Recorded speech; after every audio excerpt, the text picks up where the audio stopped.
اگر دعاؤں کے بدلے آسمانوں سے ضروریات زندگی اترنا ممکن ہوتا تو اس روز مولوی ابل خدا سے اپنی عمدہ کے لیے جوتے مانگتا۔ رات کو زیب النساء سے مشورہ کیا اور جب اس نے زبان سے کچھ کہنے کی بجائے لحاف کا ایک کونا اٹھا کر مولوی ابل کو عمدۃ النساء کے پاؤں دکھائے تو بچوں کی طرح ایک دم رو دیا،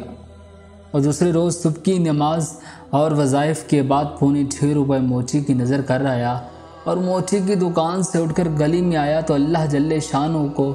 حاضر ناظر جان کر نسواں سے توبہ کر لی۔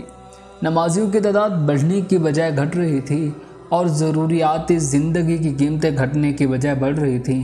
اور پھر اولاد بڑھ رہی تھی اور اولاد کے ساتھ مولوی ابل کے بالوں کی سفیدی بڑھ رہی تھی۔ ادھر مہر النساء نے 14ویں سال میں قدم رکھا، ادھر مولوی ابل کی یہ حالت ہو گئی کہ رکوع میں گیا ہے تو اٹھنے کا نام نہیں لے رہا، سجدے میں پڑا ہے تو بس پڑا ہے۔ ہوشیار مقتدیوں کو وقت پر کھانسی کا دورہ نہ پڑتا تو ممکن ہے مولوی ابل ایک ہی سجدے میں ظہر کو عصر سے ملا دیتا۔ رمضان المبارک میں تراویح پڑھانے کی سعادت حسب دستور اسی کے سپرد ہوئی، مگر وہ مولوی ابو البرکات جو آیات یا الفاظ کی غلطی تو کیا کبھی زیر زبر کی غلطی کا بھی مرتکب نہیں ہوا تھا، البقرہ سے النساء میں جا نکلا اور سورہ رحمان پڑھنا شروع کی تو ایک رکعت میں ہی اسے 2 بار پڑھ ڈالا۔ چودھری فتح داد کرسی نشین اور ممبر ڈسٹرکٹ بورڈ